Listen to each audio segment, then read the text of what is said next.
Everyone, welcome back to my channel. मैं doctor Nikhar. आज doctor Rajni Gupta ma'am के साथ हम फिर से प्रेजेंट हुए हैं एक बहुत ही ज़्यादा इंटरेस्टिंग टॉपिक के साथ। और आज का टॉपिक बहुत ही ज़्यादा यूजफुल होने वाला है उन लोगों के लिए जो प्रेग्नेंट है या उनके लिए जिनके फ्रेंड या उनके रिलेटिव में कोई प्रेग्नेंट है। प्रेगनेंसी में बहुत सारे क्वेश्चन प्रेग्नेंट पेशेंट के मन में आते हैं और वो चाहते हैं कि अपने डॉक्टर से उन छोटे छोटे सवालों का जवाब उन्हें मिल सके। और आज का हमारा टॉपिक है all question about first trimester. तो हमने ज्यादा से ज्यादा क्वेश्चन को यहाँ कवर किया है जिसके आंसर आज हमें मिलने वाले हैं डॉक्टर रजनी गुप्ता मैम से। Hello to all. तो चलिए आज का टॉपिक हम शुरू करते हैं। डॉक्टर निखर, प्रेगनेंसी को हम लोग तीन पार्ट में बांटते हैं जिसको हम मेडिकली ट्राइमेस्टर कहते हैं। ट्राइमेस्टर का मतलब होता है 3 मंथ, क्योंकि प्रेगनेंसी 9 मंथ की होती है तो उसको पहले 3 मंथ, फिर 4, 5, 6 मंथ और उसके बाद 7, 8, 9 मंथ में ऐसे डिवाइड किया जाता है। तो जो पहला 3 मंथ होता है उसको फर्स्ट ट्राइमेस्टर कहते हैं। अगर आप वीक्स में देखें, ये बहुत एक थोड़ा लोग कंफ्यूज हो जाते हैं। प्रेगनेंसी 40 वीक की ली जाती है। ह्यूमन जेस्टेशन इज 280 डेज या 40 वीक। तो 40 वीक में नॉर्मल हम सोचते हैं कि 9 month equal to 36 week, 1 month is 4 week, but is not like that. 1 month is 4 week, 3 days usually.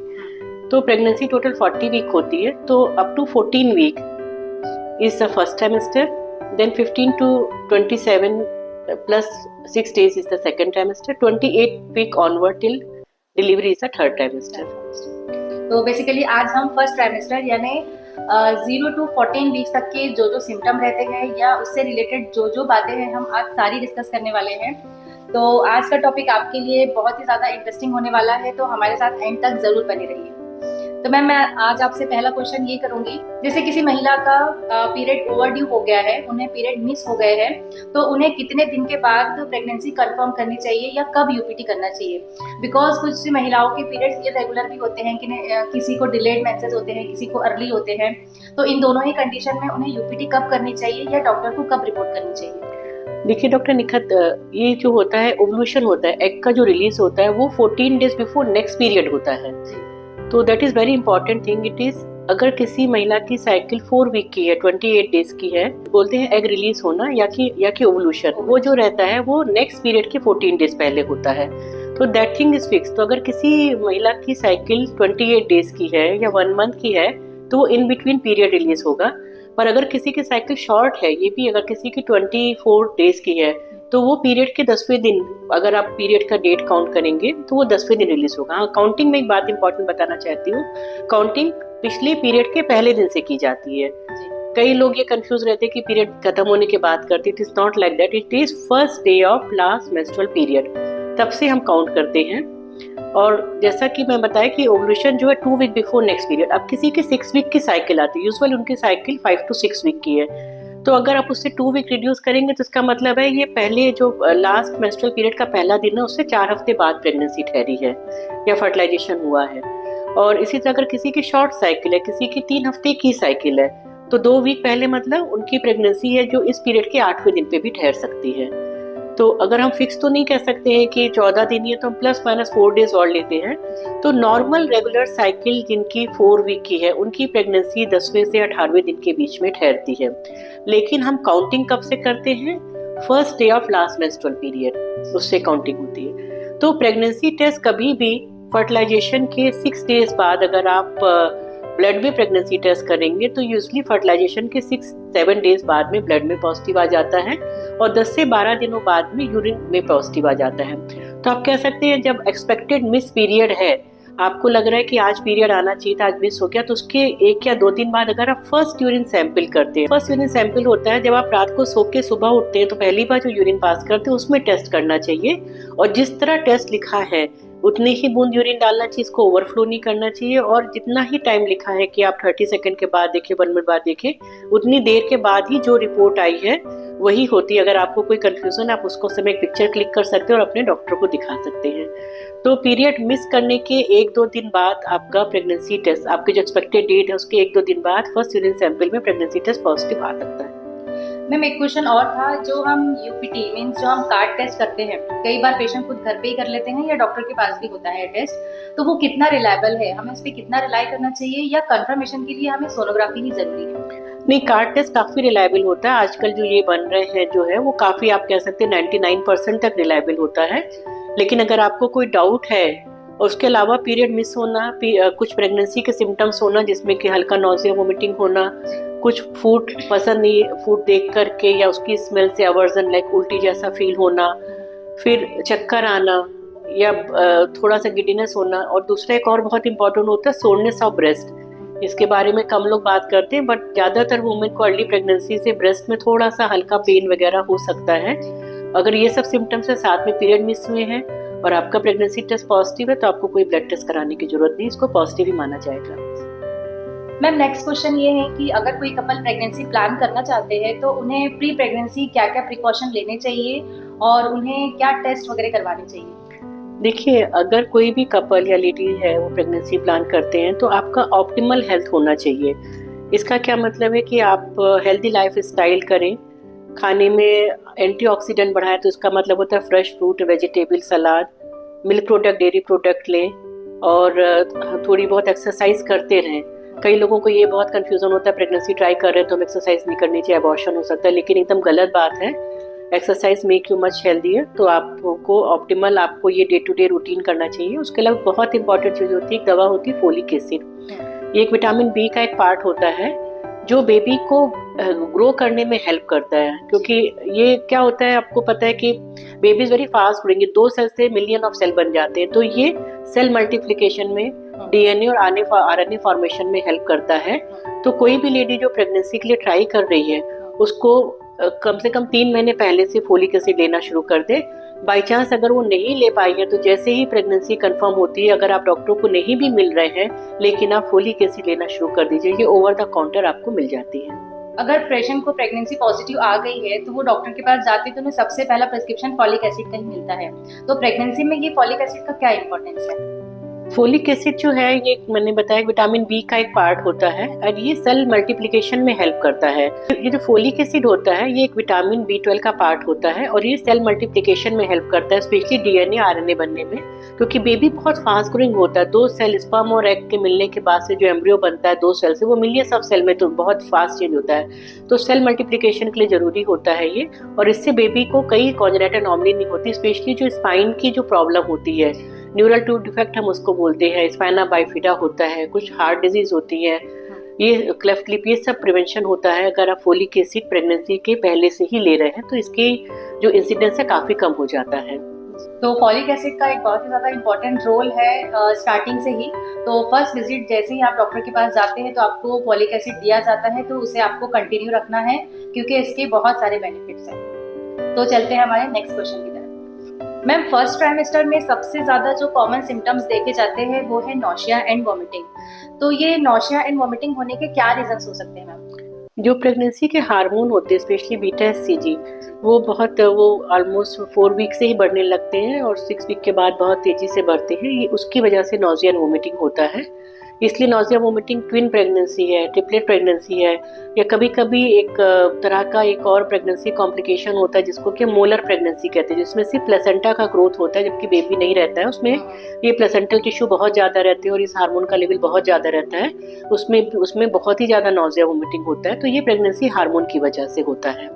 Basically जितना बीटा एचसीजी ज्यादा रहेगा उतने ज्यादा नॉशिया एंड वोमिटिंग के सिम्टम आपको रहेंगे। हाँ, तो इसलिए हम एक ये भी मान सकते हैं कि जिन लोगों को नॉजिया वोमिटिंग, उनकी प्रेगनेंसी अच्छी चल रही है। अगर किसी को पहले एकदम अच्छा नॉजिया वोमिटिंग था, सडनली स्टॉप हो गया, वो एक तरह का वार्निंग साइन हम मानते हैं। तो नॉजिया वोमिटिंग एक बहुत कॉमन सिम्टम्स होता है, 80% लोगों को होता है और उसमें से 5 to 10% को बहुत ज़्यादा सीवियर हो सकता है। तो प्रेग्नेंट लेडीज अगर आपको नॉशिया एंड वोमिटिंग ज़्यादा है तो ये आपके लिए खुशखबरी है, ना कि परेशान होने की बात है। तो मैम नॉशिया एंड वोमिटिंग जो प्रेगनेंसी में होता है उसके लिए सेफ मेडिसिन क्या हो सकती है? देखिए, मेडिसिन के पहले तो आप डे टू डे कई चीज़ें चेंज कर सकते हैं जो कि सुनने में बहुत छोटी लगती हैं लेकिन ये बहुत ही फायदेमंद है, बहुत ज़्यादा असर करती हैं। एक होता है सुबह बिना ब्रश किए, बिना मुंह धोए बेड पे ही आपको कुछ वीट और ग्लूकोज, वीट और शुगर की कोई चीज़, मतलब मीठा बिस्किट, अगर आप 2 बिस्किट बिना ब्रश किए, बिना मुंह धोए, सबसे पहले आप बगल में एक डिब्बा रख के सोइए और 2 बिस्किट खा लीजिए। उसके बाद आप आधे घंटे तक बेड पे लेटे रहें। अगर आप ये 2 बिस्किट सबसे पहले सुबह बेड पे ही खा लें, उसके बाद आधे घंटे तक लेटे रहें, फिर उठ के अगर आप ब्रश वगैरह करेंगे तो आपकी नॉजिया वोमिटिंग काफ़ी कम हो जाएगी। तो दूसरा रहता है, तो ये आप करके देखिए, कई लोगों को बहुत अजीब सा लगता है कि बिना ब्रश के कैसे खा सकते हैं, लेकिन आप ये करके देखिए, बहुत फर्क पड़ेगा। और इसमें आपको इजीली डाइजेस्टेबल चीज लेनी है, जैसे कि मैंने कहा है कोई मीठा बिस्किट। इसके कई लोग सोचते हैं कि ड्राई फ्रूट्स ले लें, फ्रूट ले लें, वो मत कीजिएगा। सूखा आप व्हीट और शुगर की ही कोई चीज लें। सेकेंड चीज होता है खाली पेट बहुत ज्यादा पानी पीना। कई लोगों को आदत होती है सुबह उठ के नींबू पानी, शहद पानी, दूध ये पीना, ये आप मत करें। प्रेगनेंसी में आप पहले, जैसे आप मैंने बताया है कि आप ब्रश करें, ब्रश करने के बाद आप जब अपना नाश्ता करें तो पहले सॉलिड लें। डेफिनेटली आपको वाटर और लिक्विड लेना, आपको डिहाइड्रेट नहीं लेना, लेकिन शुरुआत हमेशा सॉलिड से करें और सारे दिन बीच बीच में आप पानी पीते रहें। कभी खाली पेट बहुत ज्यादा लिक्विड ना लें, उससे भी बहुत नाज़िया होता है।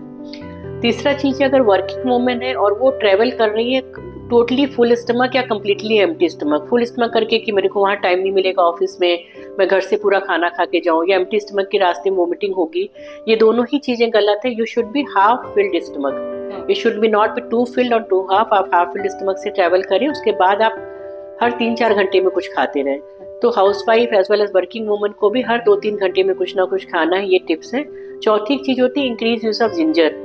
जिंजर को बहुत फायदेमंद माना गया है नोजिया डिक्रीज करने के लिए, इसकी मेडिसिनल वैल्यू है। ऐसा नहीं होता कि जिंजर गर्म होता है वॉशरूम हो जाएगा। आप अपनी चाय में, सब्जियों में थोड़ा जिंजर का इस्तेमाल करें। इवन कुछ लोग कहते हैं कि इवन जिंजर की स्मेल से, अगर वो रुमाल के अंदर जिंजर को ग्रेट करके रखें, उसकी स्मेल से भी उनका नोजिया कम होता है, आप वो भी कर सकते हैं।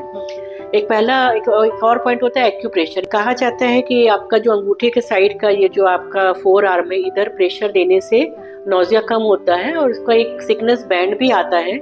अब ये कुछ लोगों में काफी असर करता है, कुछ लोगों में नहीं करता, पर ये हार्मलेस चीज है, आप इसको ट्राई कर सकते हैं। तो ये 4-5 आप जो है अपनी लाइफ स्टाइल में चेंजेस करें, उससे बहुत फर्क पड़ेगा। जैसे कई लोग कहते हैं आके बताते मैडम पानी भी नहीं रुक रहा है। आपको पानी खाली पेट पीना ही नहीं है, कुछ खा करके पानी पीजिए, तो वो पानी रुकने की संभावना ज्यादा होती है। उसके बाद बहुत सी मेडिसिन है जो कि सेफ है, उसमें मैक्लाइजिन ग्रुप है, डॉक्सिलामिन है, ओडेनस्टेरॉन है, क्लोरफेनारामिन है, ये सब ग्रुप जो है ये सेफ ग्रुप होते हैं। अगर आपकी मेडिसिन, आपका जो नोजिया है डे टू डे आपकी लाइफस्टाइल चेंजेस से नहीं कम हो रहा है, तो आप मेडिसिन यूज कर सकते हैं अपने डॉक्टर की सलाह पे। मेडिसिन यूज करने पे नहीं घबराएं कि बच्चों को हार्म करेगी। अगर आप नोजिएटेड हैं, आप खाना नहीं खा रहे हैं, आप डिहाइड्रेट हैं, आपके शरीर में कीटोन बन रहा है, वो बच्चे को ज्यादा हार्म करेगा। अगर आप ये टेबलेट लेके खाना खा रहे हैं तो उसका कोई बच्चे पे साइड इफेक्ट नहीं, ये टाइम टेस्टिंग चीजें हैं। बहुत ही यूजफुल टिप्स मैम ने आज यहाँ पे हमारे साथ शेयर की हैं। तो अगर आपको ज्यादा नौशिया एंड वॉमिटिंग है तो मैम के बताए हुए टिप्स को जरूर फॉलो कीजिए। प्रेग्नेंट वुमेन का एक डाउट रहता है कि उन्हें फर्स्ट ट्राइमेस्टर में कई बार ज्यादा सिम्टम होने की वजह से वो ठीक से खा पी नहीं पाते हैं, तो उनका वेट गेन नहीं होता है। क्या फर्स्ट ट्राइमेस्टर में वेट गेन होना जरूरी होता है? और अगर किसी का वेट गेन नहीं हो रहा है तो आप उनके लिए क्या सजेस्ट करोगे? डॉक्टर का फर्स्ट ट्राइमेस्टर में वेट गेन होना जरूरी नहीं है। इवन शुरू के 3 महीनों में अगर कहते हैं कि 1 kg वेट लॉस भी हो रहा है, that will also not harm baby. तो ऐसा आप लोग बहुत चिंता मत करें, बॉडी में इनफ रिजर्व होता है, बेबी आपसे ले लेगा। आपका वेट लॉस नहीं होना चाहिए 1 kg से ज्यादा पहले 3 महीनों में। वैसे 1 kg बढ़ता है, फर्स्ट 3 मंथ में weight gain is around 1 kg। पर अगर नोजिया ज्यादा है और 1 kg का लॉस भी हो रहा है तो कोई घबराने की बात नहीं है। पर डेफिनेटली आपको नोजिया वोमिटिंग के लिए आपको अपना डॉक्टर की सलाह लेनी है और आपको उसका ट्रीटमेंट और उपाय करना है। नेक्स्ट क्वेश्चन है मैम मेरा कि फर्स्ट ट्राइमेस्टर में कितनी सोनोग्राफीज होनी चाहिए और इन सोनोग्राफी का क्या इम्पोर्टेंस है?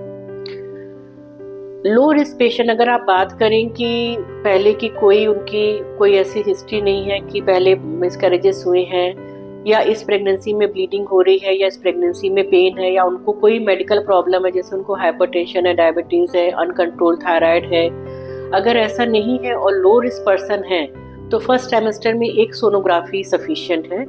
और डिफरेंट लोगों के डिफरेंट ओपिनियन है, पर अगर सब कुछ अच्छा चल रहा है तो सीधे 11-12 वीक में आप सीधे एंटी स्कैन के लिए जा सकते हैं। पता है कि आजकल सोनोग्राफी बहुत इजीली अवेलेबल है और जो प्रेगनेंसीज होती है वो यूजली बहुत प्लान्ड होती है, बहुत वेट करने के बाद होती है, तो मदर भी काफ़ी एंशियस होती है सब ठीक चल रहा है कि नहीं देखने के लिए। तो it gives very positive feedback to patient. जब पेशेंट देखते हैं कि हाँ बच्चे का ये हार्ट है, ये बेबी दिख रहा है, तो they get very positive feeling.